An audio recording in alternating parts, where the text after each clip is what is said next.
Hi! Wow. It's been a while, hasn't it? How have things been? Understandable, understandable. Well, how about this? To make everything better, just for fun, why not do another ReZero video? That sound good? Cool.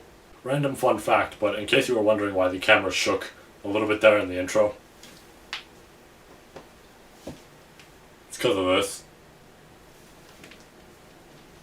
Anyways, hello. So, a lot has certainly happened since we were last here. I mean, it got larger over here.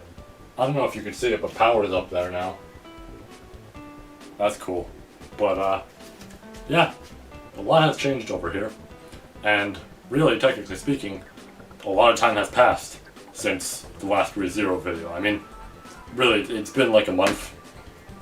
A little bit more than that. It's actually close to reaching June, so I guess almost 2 months. But we're back once again, speaking about ReZero, right? We got Arc 8, which has started, and also finished its first volume. And translation-wise, we're almost there, which means I get to almost do the review about it. But yeah, overall, Arc 8 has started. And with Arc 8 starting, I would like to speak a whole bunch about the stuff that I'd like to see in the arc, right? Because with 7, I came up with a few ideas here and there. There was mainly one big video where I came up with an idea I had for a theory, and that will still be mentioned here because it has yet to actually happen. But overall, there's a lot here that could happen with this arc. This is the heavy point of what was going to be Arc 7. It only got split because Arc 7 was way too many volumes. So really, this is the big part of Arc 7, and that's why I want to speak about it so much. On top of the fact that, if I'm being really honest, I am loving Arc 8 so far, right? I know it's only like a few chapters in, a few as in, you know, like 9 translation-wise, but it's really damn good, right? I think out of these 9 we've gotten, it's been very strong, and I think part of that is definitely because, this is the split area of Arc 7, right? So of course it's going to be a lot stronger, but it's great so far. I think I'm going to really enjoy this arc, and therefore I would like to speak on a whole bunch of ideas that I have. So let's get into it anyways. Oh yeah, and obvious warning here, but this is Arc 8, therefore this is a spoiler heavy video, and therefore if you're not caught up to Arc 8, whatever it may be, right, I would recommend that you kinda get off the video in case you don't want to be spoiled. If you're totally okay with being spoiled, feel free to, listen in and all that. But if not, I think you should just really wait till you're caught up, till the anime catches up, which seriously will be a while. I don't know that you want to do that. Then again, the next season is presumably going to have Arc 6 in there, so there is that. But overall, just wait, I'd say, till you're at Arc 8, and then feel free to proceed. Alright? Alright. You good? We all good? Cool. Now, this first point, I'm not going to speak about. In fact, I'm going to put in the description, but do not look at it if you are not caught up on Arc 8 as a whole. Right? This is a weird one, but you're going to have to hear me out on this, because it's something alright. In the description will be the note that I had for this part of the video, where I was going to speak about this moment I'd like to see, and, well, it kind of happened. So, here's how I'm going to word it. What I wanted to see was an interaction between one character and another. And what has happened, from what I understand, because I got spoiled a lot with this, and I'll go into that way later because I feel like there's something I should fully address on video and just generally speak about. But what I need to point out with this is that, from what I was spoiled on, that character, one of them, is now relevant here. So that's interesting. that's very clearly going to go on to the point that I just mentioned with 2 characters and all this stuff. Makes sense now. Yeah, I didn't think that this would totally happen for reasons you may see in the description if you're willing to check that, or if you've seen the chapter by this point. But yeah, okay, I'm curious about the details on that because I don't know them yet. But yeah, alright. So one of the points that I'm very curious to see is Roswell speaking with Sphinx, right? That's very clearly going to happen. There's also probably going to be an interaction between Beatrice and Sphinx, but I feel like the Roswell one is kind of bigger because of EX2, right? This is a whole interaction that kind of happened there. So, essentially, seeing it here now is going to be very fucking interesting. We haven't really seen Sphinx since the end of EX2, or at least to my understanding that was the last time we saw Sphinx. So I think there should be a good reaction from somebody who has not seen this person for quite some time, has presumed they were dead, and that's about it, right?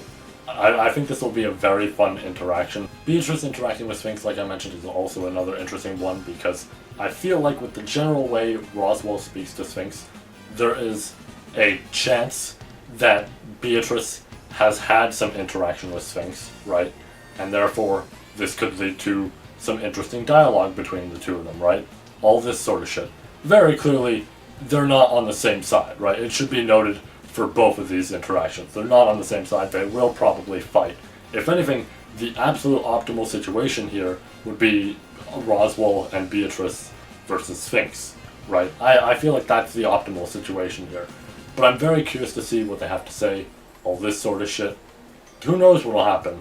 I highly doubt, I mean, this would be a little bit cool, but I highly doubt it will happen. The idea of Omega kind of coming into play here in some way, right? That'd be a little bit interesting. That said, I don't think we're going to see Omega till probably the near end of the series, right? This is a big villain kind of moment, right? So I feel like that's going to be saved for way later. Much like my favorite villain in the series, I think that's going to be saved for way later. And, you know, we'll handle that when we handle that. Sphinx for now is just going to be Sphinx and nobody else will be there. So another point I'm curious about with Arc 8 is the general conclusion of Todd's story, right? I feel like the big obvious thing here is most likely Todd and Jamal might have a fight. They're on opposing sides. After what happened in the earlier bits of Arc 7, I feel like it's definitely possible. I think those two are going to have a fight somewhere in here. Now, whether Todd dies or not, whatever the scenario may be, whenever, I don't know. Because if you were to ask me at the start of Arc 7, right? Maybe not even just at the start. Overall Arc 7, maybe pre the final volume. I think during those moments, I would say, yeah, Todd's probably going to die. He's an antagonist. He's a cold-blooded killer. I feel like he'll just end up dead, right? But after the interactions with Katya, I feel like this is a scenario where, I don't know, she's a very kind character and cares about Todd a lot, much like how Todd cares about her a lot. So, what do I expect out of this? I don't know. It could be an ending that, you know, just kills off Todd and it's kind of bittersweet because now Katya has no one, but this, like, menace is gone, which, I mean, he was, don't get me wrong, but, you know, there's Katya. But it also could be a generally good or neutral one where there's an understanding reached and maybe Todd kind of just fucks off, you know? Who knows, right? Part of why he's serving is for his, like, fiancée, right? So, of course, by that, it kind of creates this scenario of, well, depending on how this whole thing goes, he might be okay. Who knows, right? I think there's a big thing there that I'm curious about of just what's going to happen to this man, right? He's really interesting, really cool. I'm actually very curious to see what's done about him. But, man, I'm just very fucking curious on what the conclusion of his character is. And then my final point here is overall a point I've mentioned before in a whole ass video, but I'm gonna recap it here in case you haven't seen it, and just because it still could happen. But Louis and Rem.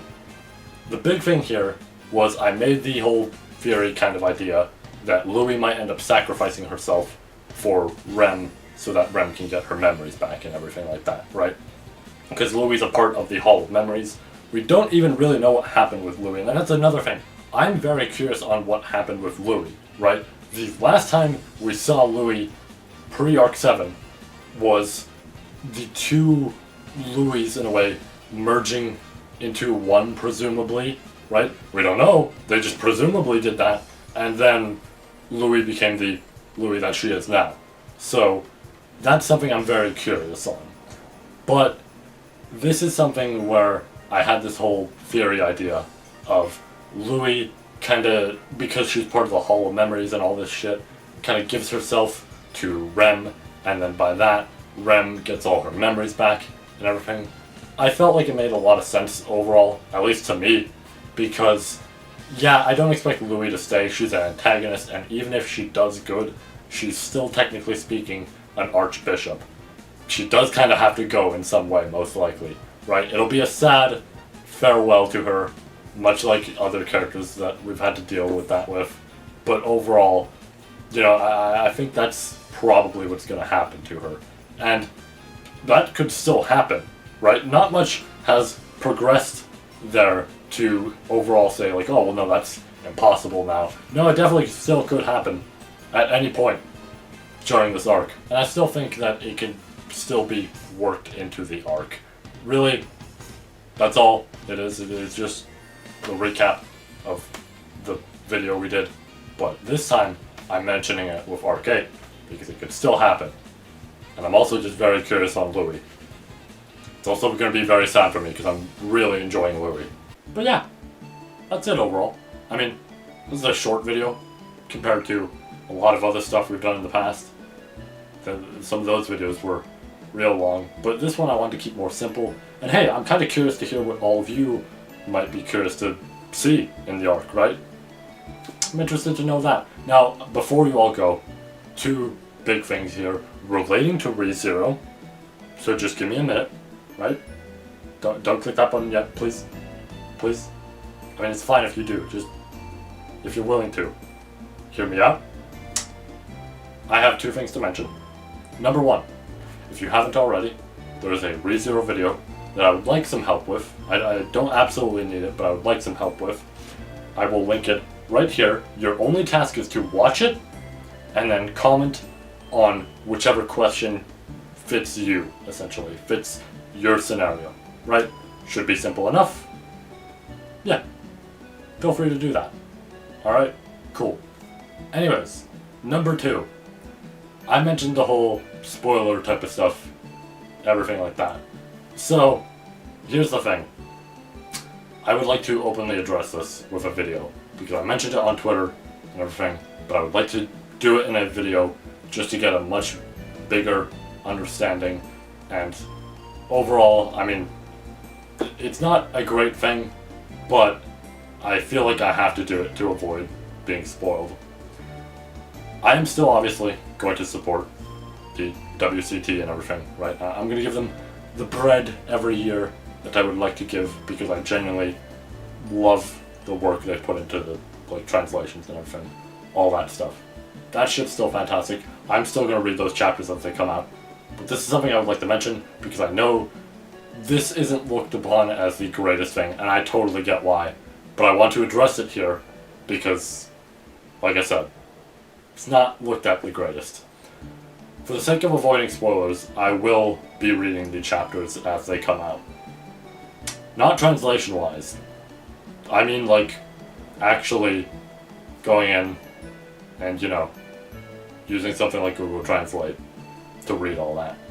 Now, that's not going to be perfect, so obviously I need to reread, and also, I still enjoy the WCT a lot, so I'm still going to donate when I can, right? Overall, I mean, it's just Patreon. There's no donate, really. But Patreon and all that, right? No problems at all. Love that group. I'm very specific when it comes to giving money because I like to focus on essentially like groups or whatever it may be that I do truly care about with the work they're putting in for a series that I enjoy and all sorts of shit like that, right? Technically speaking, I don't know, from my view, they deserve that money more. But overall, I'm going to be doing that just for the sake of avoiding spoilers, because I got spoiled a lot on the first volume of Arc-8. I knew pretty much like half of it, and I'm still on chapter 9 in terms of translations. Like, I'm waiting for the translations to fully come out, because volume 1 is done at this point, so I'm just going to wait for the whole Google Translate thing I mentioned.